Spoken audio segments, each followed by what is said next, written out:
was introduced to nursing when I joined a service club in high school. They took us to a golden age home for one of our activities.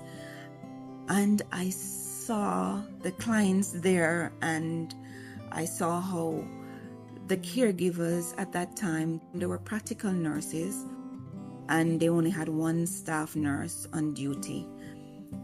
And I saw how they respect her, and I saw how she treated them. And I said, I can see myself doing that.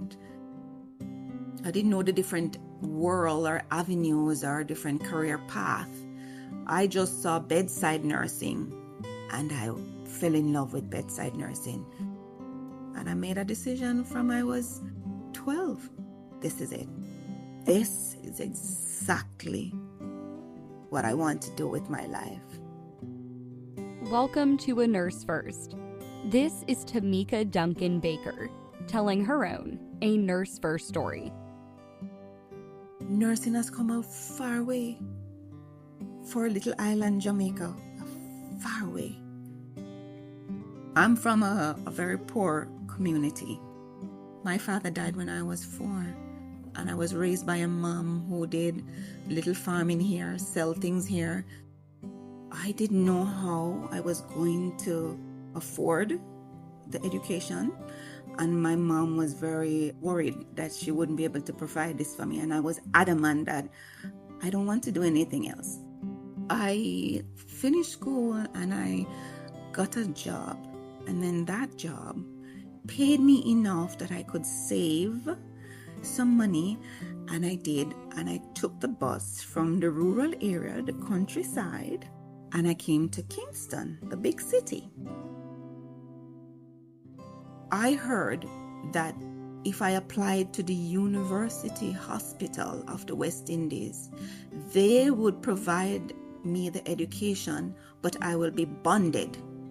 I would have to work with them for a minimum of 3 years before I leave. And that was my ticket. Here I am, somebody saying, if you come, I will train you. And all you have to do is work for me for 3 years. And I'm going to work for you for something that I want to do. It's a win-win. And you're going to give me a stipend while you're training me so I can feed myself?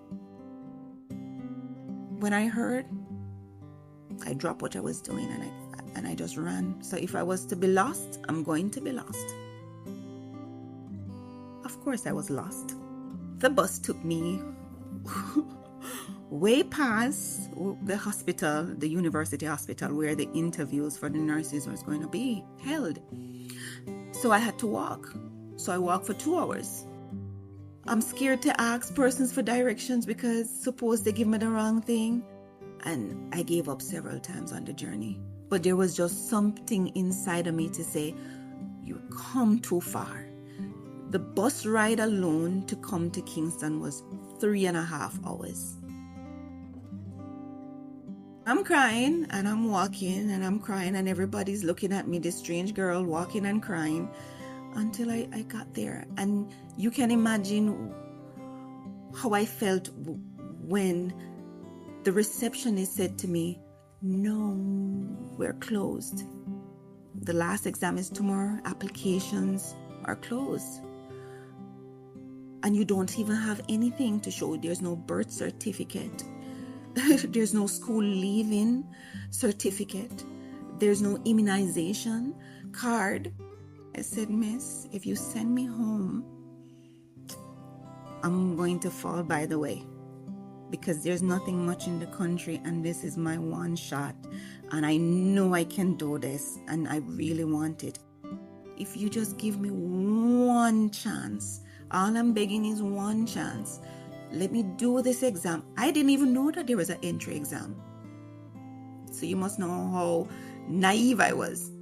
I thought I was just coming to apply and do an interview. So I said, let me do the exam. And then her supervisor came. She came and she heard my story and she says, no, we have to give this girl an opportunity.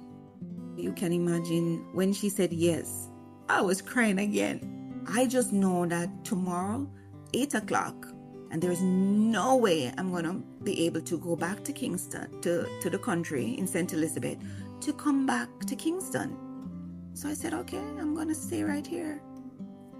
And they were closing up, and she said, oh, you're okay? I said, yes, I'm fine. I'm just waiting. Because I know if I said it to them, they were going to say I couldn't stay there. I said I was just waiting.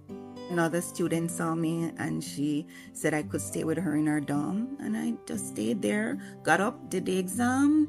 Long and short of it, I passed, and then I got the documents, and I started my journey as a student nurse.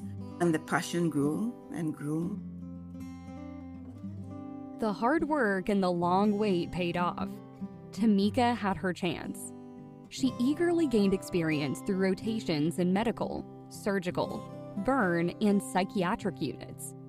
Yet the weight of feeling like she didn't truly know how to help her patients, particularly those struggling on the psychiatric unit, took a heavy emotional toll.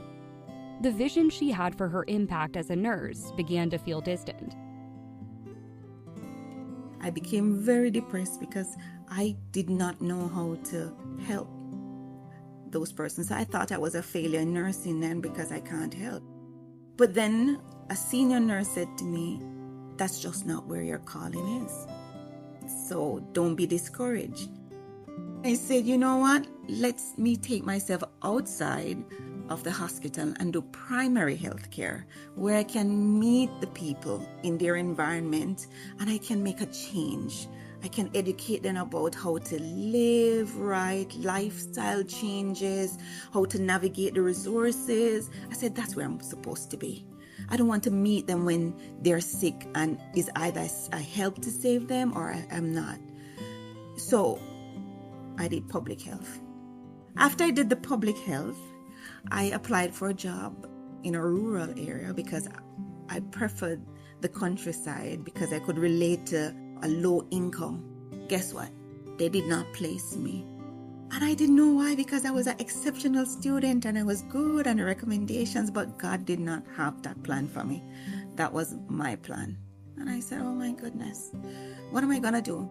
A professor saw me in my brown uniform, because I made the uniform too, because I'm speaking it into being. She said to me, Tameka, I need you. Your personality fits my research. I'm going to do some research on some pregnant teenagers. You have compassion. You know how to relate to teenagers. And I said, research? I ain't going to do no research. I said, no, that's paperwork. That's not, no, I'm a clinical person. She says, Tameka, it's not that. It's not questionnaires and just being, it's not tedious work. I thought about it, I prayed about it, and I took the offer. And would you believe, after getting to read the protocols and seeing what they want to do with the information and see how it can change policies and make recommendations, I said, but hold on, this is public health. This is public health. I had to change my mindset. The challenge I face with being a clinical research professional is because we're from the developing country and because we weren't formally trained, we did not have a voice, or we weren't taken seriously. We were second guessed half the time.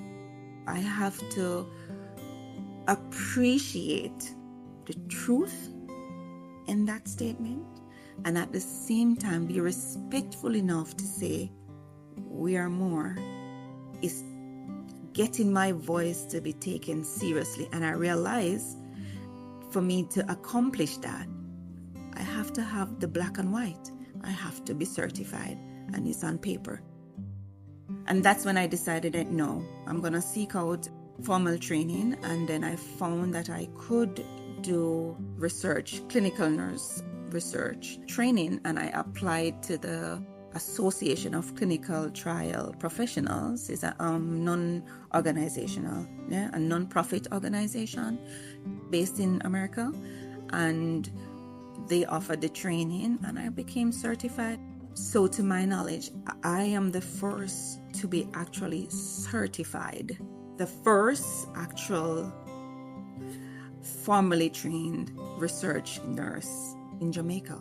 And not only certified, but I am an active member of an association that gives information, research information across the board. It provides job opportunities for us, and it provides the information how to treat our patients, how to advocate for them, how to explore the world of research.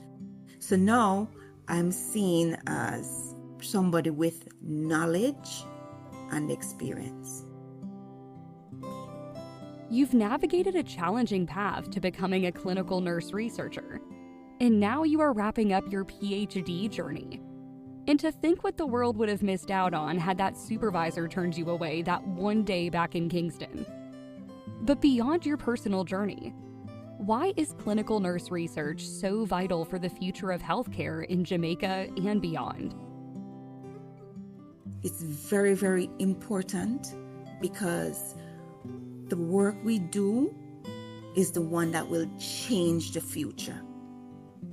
The work we do is so valuable that persons who were suffering with chronic illnesses can have hope to say that we're working on something to make their life, the quality of life, better.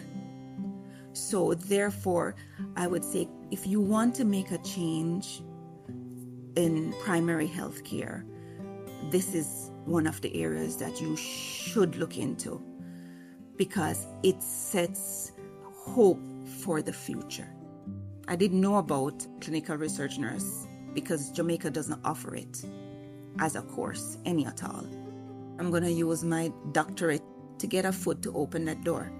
Use that title of doctor to meet with heads to other stakeholders like your Minister of Health, your Minister of Education, your President of the Nurses Association, Principal of the university, and sit with them and make an elevator pitch to say why we need to invest in this area of nursing and show them the importance and how impactful being a clinical research nurse is to health and quality of life to our patients.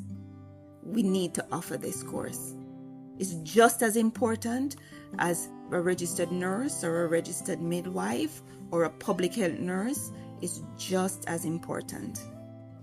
It's not okay to just sit down here and have persons from overseas come here and do site training and tell us what to do, because even though they're the ones with the information, we here are the ones who knows our clients and the culture. Because you have to know the culture and the clients and how they think. Our nurses are capable. And why not be a part of that force? Everybody should be given an opportunity. If it's even just one, everybody should be given a hope. Because it makes a difference. And I don't think you should define somebody by where they're coming from, their background, or their circumstances. You're defined by your thought process, how you see yourself. And I'm so grateful to the lady for saying yes, to bend the rules for me. And I visit her and I checked in with her along my training. And I'm saying, I'm making you proud. And she said, yes, you are. I gave you an opportunity. You're now doing it for yourself. So it's about you, what you want. So I said to her, thank you, because she released me now from feeling obligated to do good or to do well for her. And she released me to say, you're here to do good for you, to be the best you, so you can impact on others. And look how far you've come. Thank you for listening to A Nurse First from Sigma. If you loved this episode, do us a favor and subscribe, rate, and leave us a review. It is very much appreciated. For more information about A Nurse First and Sigma, visit sigmanursing.org. Until next time.